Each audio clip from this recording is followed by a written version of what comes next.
তো বিধায়ক হোৱাৰ পিছত পৰিকল্পনা হ'ব। আমি ইস্তেহাৰ দিছোঁ, আমাৰ প্ৰতিশ্ৰুতি পত্ৰ ৰাজহুৱাকৈ মুকলি কৰিছোঁ। তাতে লিখা আছে শিক্ষা, যাতায়াত, যুৱসকলৰ কল্যাণ, উদ্যোগীকৰণ, কৃষি ব্যৱস্থাৰ উন্নয়নৰ কাৰণে আমি কাম কৰিম। আমি কৃষিৰ লগত আধুনিক প্ৰযুক্তিৰ লগত সংযোগ কৰিম। দলগাঁও বিধানসভা সমষ্টিৰ ক'ল্ড ষ্ট'ৰ এটা বন্ধ হৈ আছে, বনোৱাৰ পিছত মুজিবুৰ ৰহমান ডাঙৰীয়াই মুকলি কৰিব নোৱাৰিলে। তেওঁ আকৌ ক'ব ওলাইছে আমাৰ পৰিকল্পনা নাই। তেওঁ সাজি কাচি সাজু হৈ থকা ক'ল্ড ষ্ট'ৰেজটোত খেতিয়কৰ 1 কেজি টেমাটো এটা সোমাব নোৱাৰিলে আৰু কৈছে আমাৰ পৰিকল্পনা নাই। আমি বিধায়ক নিৰ্বাচন কৰাৰ পিছত আইনুল হক ডাঙৰীয়াৰ প্ৰথম আৰু প্ৰধান কাম হ'ব দলগাঁৱত স্থাপন হোৱা ক'ল্ড ষ্ট'ৰেজটো খেতিয়কসকলৰ কাৰণে মুকলি কৰা। তেওঁ ৰাইজে ধৰিব পৰা নাই। আপুনি চাওক 5 বছৰ হৈ গ'ল ক'ল্ড ষ্ট'ৰেজটো আপোনাৰ নিৰ্মাণ হোৱা। এদিন গৈছে নেকি তেওঁ বিভাগৰ ওচৰত? কৃষি বিভাগে নিৰ্মাণ কৰা ক'ল্ড ষ্ট'ৰটো মুজিবুৰ ৰহমান ডাঙৰীয়াই মুকলি কৰিব নোৱাৰিলে। স্বাস্থ্য বিভাগৰ পৰালগা অৱস্থা, প্ৰসূতিসকলে সন্তান জন্ম দিব আহিলে মঙলদৈ ৰেফাৰ কৰে। তেওঁ কৈছে আমাৰ কোনো কৰ্মসূচী নাই। কৰ্মসূচী আমাৰ আছে, তেওঁ যিখিনি ভগা ৰাস্তা জোৰা মাৰিব নোৱাৰিলে সেইখিনি আমি জোৰা মাৰিম। আমি হস্পিটেলত পৰ্যাপ্ত পৰিমাণ ডক্টৰ আৰু ঔষধৰ যোগান ধৰিম। আমি ক'ল্ড ষ্ট'ৰ মুকলি কৰিম। কৃষি প্ৰযুক্তিৰ লগত আধুনিক প্ৰযুক্তিৰ লগত কৃষি সংযোজন কৰিম। খেতিয়কসকলে আধুনিক কৃষিৰ ওপৰত প্ৰশিক্ষণ দিয়াৰ ব্যৱস্থা কৰিম। আমি যিবিলাক বিদ্যালয়ত শিক্ষকৰ সংখ্যা কম সেইবিলাক বিদ্যালয়ত শিক্ষক লৈ আহিম। আৰু কি লাগে? শিক্ষা, যাতায়াত, যোগাযোগ, স্বাস্থ্য সৰ্বাংগীন উন্নয়নৰ কাৰণে আমি আগবাঢ়িম। গোটেইখিনি আছে, গোটেই যুৱ কল্যাণ, মহিলা কল্যাণ, সমাজ কল্যাণ, কৃষকসকলৰ কল্যাণৰ কাৰণে আমি আগবাঢ়িম।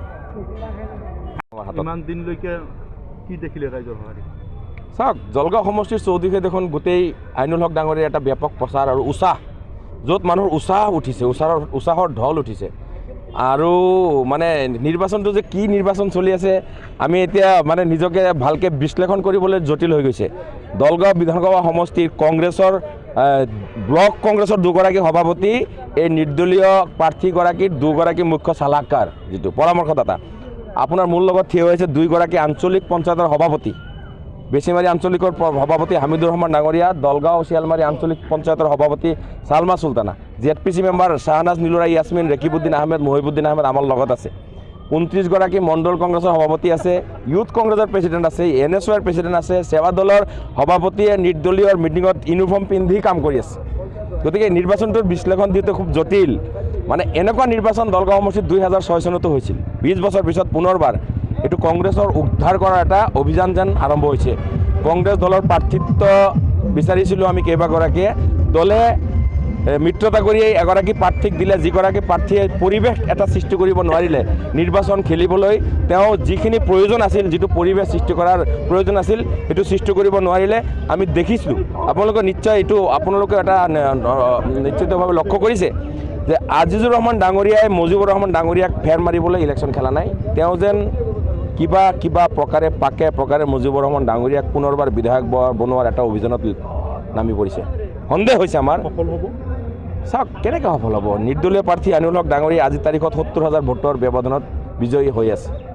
আপোনালোকে পৰহি সন্ধিয়া গম পাব EVMত সেই ভোটাৰসকলৰ হাতত লগোৱা চিয়াহীৰ দাগ যেতিয়া বটনটোত লাগি যাব, প্ৰতিটো বুথৰ পৰা ৰাইজ ওলাই আহিব আৰু ক'ব যে ডাম্পাৰৰ ছবিত চিয়াহীৰ দাগ লাগি আছে। তেওঁ এতিয়া আপোনালোকে চাওক, আপোনালোকৰ লেন্সত, কেমেৰা লেন্সত এইবিলাক চব আছে।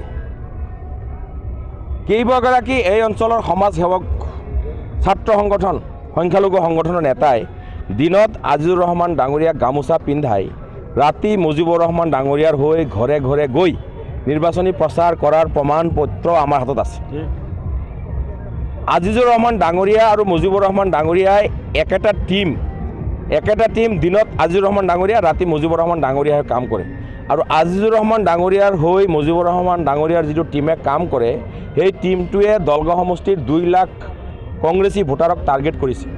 আমাৰ পৰা ভোটবিলাক কৰ্তন কৰি লৈ মুজিবুৰ ৰহমানক ডাঙৰীয়াক বৈতৰণি পাৰ কৰাৰ কাৰণে চেষ্টা কৰিছে। যিটো ধৰা পৰিছে, লোকচকুত ধৰা পৰাকৈ সেই ঘটনাটো ঘটিছে।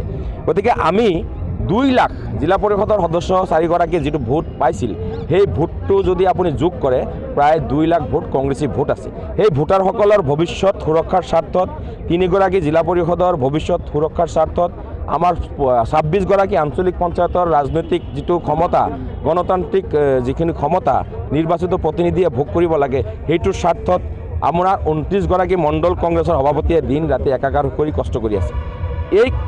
যদি এই নিৰ্বাচনটো ইমান খেলি মেলি হ'ল হয়, এজন মণ্ডল প্ৰেচিডেণ্ট হয়তো আমাৰ আজিজুৰ ৰহমান ডাঙৰীয়াৰ লগত আমাৰ পৰা পিছলি গৈ কাম কৰিলে হয়। দুগৰাকী আঞ্চলিক সভাপতি আছে, এজন যাব পাৰিলে হয়। 3 গৰাকী জিলা পৰিষদ সদস্য, এগৰাকী যাব পাৰিলে হয়। ব্লক প্ৰেচিডেণ্ট 2 গৰাকী আছে কংগ্ৰেছৰ, এগৰাকীক অন্ততঃ যাব পাৰিলে হয়। তেওঁলোকে কিহৰ ভিত্তিত দাবী কৰিছে যে কংগ্ৰেছীসকল আমাৰ লগত আছে? আজিজুৰ ৰহমান ডাঙৰীয়া আৰু মুজিবুৰ ৰহমান ডাঙৰীয়াই এটা কইন্সৰ ইপিঠি আৰু সিপিঠি হিচাপে ইয়াত খেলিছে নিৰ্বাচন, আৰু গোটেই খেলটো হিমন্ত বিশ্ব শৰ্মা ডাঙৰীয়া আৰু অখিল গগৈ ডাঙৰীয়াই যিটো খেল মানে নাটকৰ পৰিকল্পনা কৰিছে, আৰু সেই স্ক্ৰিপ্টত হিমন্ত বিশ্ব শৰ্মা আৰু অখিল গগৈ ডাঙৰীয়াই যিটো স্ক্ৰিপ্ট বনাই দিছে, সেই স্ক্ৰিপ্টত আজিজুৰ ৰহমান ডাঙৰীয়া আৰু মুজিবুৰ ৰহমান ডাঙৰীয়া নিৰ্বাচন খেলি আছে। আমাক লক্ষ্য কৰা হৈছে, আমাক টাৰ্গেট কৰা হৈছে, কংগ্ৰেছী ভোট হক মানে বিভাজিত কৰাৰ চেষ্টা কৰা হৈছে। যিমানে তেওঁলোকে ভোট বিভাজনৰ চেষ্টা নকৰক, দলগাঁও সমষ্টিৰ ৱাৰ্ডে থকা বুথ সভাপতিসকলে আমাৰ পোষ্টাৰ লগাই আছে, বেনাৰ লগাই আছে, গাঁৱে গাঁৱে মিটিং কৰি আছে, চাহ বিস্কুট খুৱাই আছে।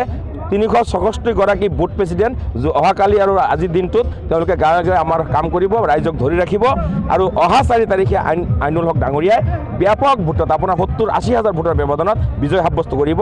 আপোনালোকে মোৰ এই ৰেকৰ্ডিংটো ৰাখি থ'ব। আমচুৰ এগৰাকী সাধাৰণ সম্পাদক গুলজাৰ হোসেন চোন যোৱা ৰাতি আহি আমাৰ লগত যোগদান কৰিছে। আমচু বহুতা বিভক্ত, কিছু ব্যক্তি মুজিবুৰ ৰহমান ডাঙৰীয়াৰ হৈ মুকলিকে প্ৰচাৰ কৰিছে। মই কৈছোঁ মাহবুবুল হক বাবুমণি, তো মুজিবুৰ ৰহমান ডাঙৰীয়াৰ লগত আছে, আপোনাৰ কেইবাগৰাকী আজিজুৰ ৰহমান ডাঙৰীয়াৰ লগত আছে, কেইবাগৰাকী আমাৰ লগত আছে। আমচুটো কেনেকৈ দিছে আপোনাৰ? এজনে প্ৰেছ মিট দিলে আৰু দলৰ সংগঠন হৈ নাযায়। আমচুৰ কেইবাগৰাকী ব্যক্তি আছে, ময়ো আমচু দেখোন বহুত ল'ৰাই মোৰ লগত যোগাযোগ কৰি আছে।